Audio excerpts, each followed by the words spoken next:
और मुझे इस बात से ताकत मिलती है कि कई पुलिसकर्मी और पुलिस अधिकारी खुद इस बात से परेशान हैं कि पुलिस जैसी है आखिर क्यों है, और वो भी हालातों में तब्दीली लाना चाहते हैं। लिहाजा आइए मिलते हैं अपने पहले मेहमान से। अभिनव कुमार, उत्तर प्रदेश काडर के 1996 बैच के आईपीएस ऑफिसर। उत्तराखंड में बतौर सीनियर पुलिस ऑफिसर 12 साल तक उन्होंने सेवा दी है और राज्य में डीआईजी रह चुके हैं। फिलहाल वो ministry of human resource development में वरिष्ठ पद पर नियुक्त हैं। उन्होंने ऑक्सफोर्ड यूनिवर्सिटी से फिलॉसफी और अर्थशास्त्र में मास्टर्स की डिग्री प्राप्त की है। प्रशासन में मौजूद कमियों और सुधार की जरूरतों पर वे अपने विचार निसंकोच अखबारों में व्यक्त करते हैं। अभिनव जी, बहुत बहुत शुक्रिया हमारे साथ जुड़ने का। क्या आप मानते हैं कि पुलिस अपना काम नहीं करती, कानून की हिफाजत ठीक तरीके से नहीं करती? ये बात कहनी क्या जायज़ है? देखिए, अल्टीमेटली हमारे काम का मूल्यांकन जो है वो जनता को करना होता है। जी। मुझे भी अब लगभग 17 साल हो गए हैं पुलिस में जी। और देखता हूँ जगह जगह पब्लिक में बहुत ज़्यादा गुस्सा है, बहुत ज़्यादा नाराज़गी है, बहुत ज़्यादा डिसअपॉइंटमेंट है पुलिस की वर्किंग के बारे में। तो कोई भी पुलिस अफसर अपने सीने पे हाथ रख के ईमानदारी से ये नहीं कह सकता कि हमारे देश की पुलिस सही काम कर रही है। जी। बड़ी मुश्किलों में काम कर रही है, ये तो हम कह सकते हैं। क्या मुश्किलें हैं? अब तमाम तरीके की मुश्किलें हैं, right from the recruitment stage till जो हमारी प्रोफेशनल ट्रेनिंग है और फिर जो हमारी फील्ड में जो वर्किंग कंडीशंस हैं, हर स्टेज पर मैं हमें समझता उदाहरण हूं, दीजिए, वर्किंग कंडीशंस कैसी हैं देखिए, फील्ड पर? आज भी हमारे देश में जो लगभग 15-20 हज़ार थाने चौकियां हैं, उनमें से कई थाने चौकी टेम्परेरी बिल्डिंग्स में, शेड्स में, टेंट्स में काम कर रहे हैं।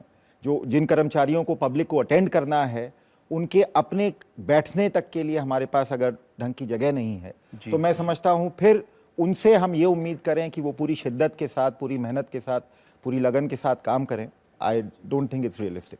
तो और क्या क्या दिक्कतें हैं? मतलब एक थाने में क्या क्या दिक्कतें होती हैं? थाना इज एक्सपेक्टेड टू वर्क 24/7। कभी कभी सुबह सुबह किसी मर्डर की सूचना आ जाएगी, कभी कभी देर रात कहीं पे किसी तनाव की सूचना आ जाएगी, कोई भी एक्सीडेंट की लेकिन ये तो पुलिस का काम है इन सब चीजों नहीं, ये से हमारा झेलना। तो उस काम को अंजाम देने के लिए जो लेवल ऑफ रिसोर्सेज हमारे तो समाज में रिसोर्सेज किस किस्म के, मतलब क्या चीजें नहीं हैं ऑफ पुलिस एवरी के पास? काइंड। गाड़ियां कम हैं, सबसे बड़ी दिक्कत मैन पावर बहुत कम है।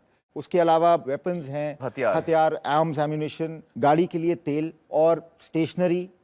तो मतलब पेट्रोल कम मिलता है? आमतौर पर जहां उत्तर प्रदेश और उत्तराखंड जहां मैंने काम किया है, वहां पे 150 लीटर या बड़े थानों में 250 लीटर कुछ थानों में कर दिया है। तो महीने का 150 लीटर, 250 लीटर। एक थाने में 150 लीटर तेल दे रहे हैं, तो इन एसेंस आप उस थाने को कह रहे हैं कि आपकी जितनी भी जिम्मेदारियां हैं, पब्लिक की जितनी भी एक्सपेक्टेशंस हैं, वो 5 लीटर डीजल में आपने पूरी करनी है। दिन का 5 लीटर आपको मिलेगा, तो वो कितने जल्दी खत्म हो जाता है महीने के? अगर पीसफुल इलाका है तो 15-20 दिन खिंच जाएगा वो पेट्रोल का अलाउंस। तो बाकी 10 दिन क्या करते हैं? बाकी 10 दिन फिर वो थानेदार, जिसे हम आम भाषा में कहते हैं, अपने रसूख से वो थाना चलाता है। रसूख से मतलब? रसूख से मतलब यही कि वो फिर जो लोकल जो लोग हैं उनकी गुडविल पे डिपेंड करता है और उस गुडविल की उसको कीमत चुकानी पड़ती है।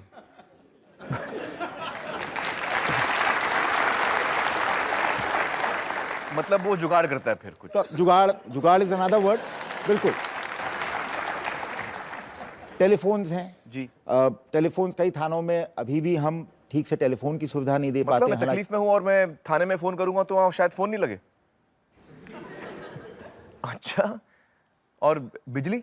वो भी मैं बता रहा हूं। जनरली पुलिस विभाग itself is one of the defaulters of बिजली विभाग। नहीं जी, आप इस चीज को चेक कर लीजिएगा। कई जगह जब मतलब पुलिस स्टेशन बिजली का बिल नहीं भर पाता? हाँ, बिजली का बिल नहीं भर पाता।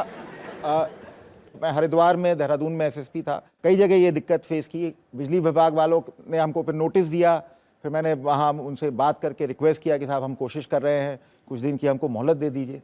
तो ये जब हमारा हाल है तो आप समझ सकते हैं किस तरह से हम पब्लिक की कंप्लेंट्स पे रिस्पॉन्ड करेंगे।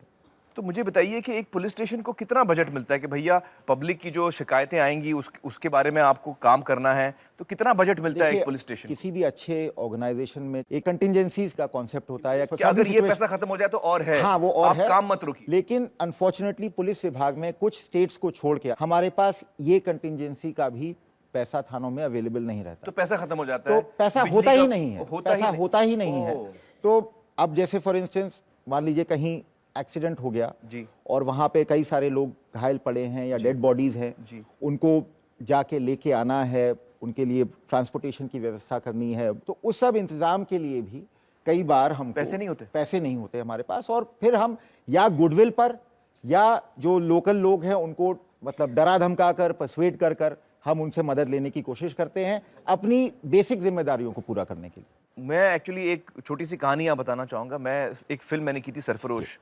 रिसर्च के दौरान एक कांस्टेबल से मैं मिला तो उसने मुझे बताया कि यार हमको जब डेड बॉडी मिलती है तो बड़ा लॉस हो जाता है। जी। तो मैंने कहा लॉस मतलब क्या?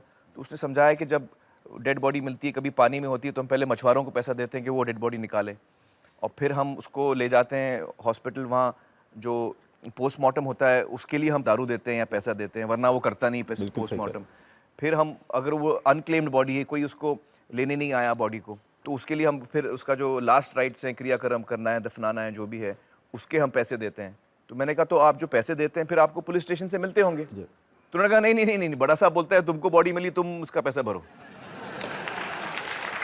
मैं बिल्कुल मैं सही बता रहा हूँ। दूसरा उदाहरण मेरे सामने यह है कि उसने बोला कि भाई जब हम किसी आरोपी को हम कोर्ट ले जाते हैं तो बस में ले जा रहे हैं, वो बस के पैसे नहीं होते हमारे पास, बिल्कुल तो हम उसको बोलते हैं तुम पैसे दो। जी। अगर वो पहली दफा आरोपी है तो वो दे देता है, अगर वो सीजन्ड है, थोड़ा मतलब अनुभवी है, तो बोलता है मैं नहीं दूंगा, तुम दो। तो ये सच्चाई है। ये बिल्कुल सच्चाई है। That's how it works. तो जो राज्य सरकारें हैं उनको भी पता होगा कि भैया हमारे पुलिस स्टेशन कैसे चलते हैं, कैसे नहीं चलते हैं, तो वो फिर ये सारी सुविधाएं देते क्यों नहीं पुलिस स्टेशन को, ताकि पब्लिक का काम ठीक से हो। पुराने ज़माने में राजा महाराजा जो हैं शिकारी कुत्ते पालते थे। अंग्रेज़ों ने भी अपने राज में जो पुलिस की जो कल्पना की, वो इसी तरह से की कि पुलिस जो है वो ब्रिटिश राज का शिकारी कुत्ता बन के काम करेगी। और कुछ हद तक वो टेंडेंसी जो है इंडिपेंडेंट इंडिया में भी आई है। Ruling party in power wants to see, is not prepared to see the police anything other than their own शिकारी कुत्ता। शिकारी कुत्ते को भूखा रखो, उसको उसी तरह से पालो, ताकि जब आप कहें, जब आप चाहें, आपके इशारे पर वो आम जनता पर या आपके विरोधियों पर टूट पड़े।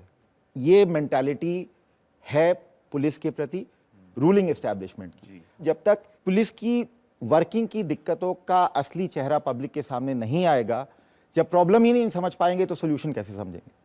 अभिनव जी, ये तो बहुत ही गंभीर बात है। चलिए, बहुत बहुत शुक्रिया हमसे बातचीत करने का Abhinav ji. Thank you so much. Thank you.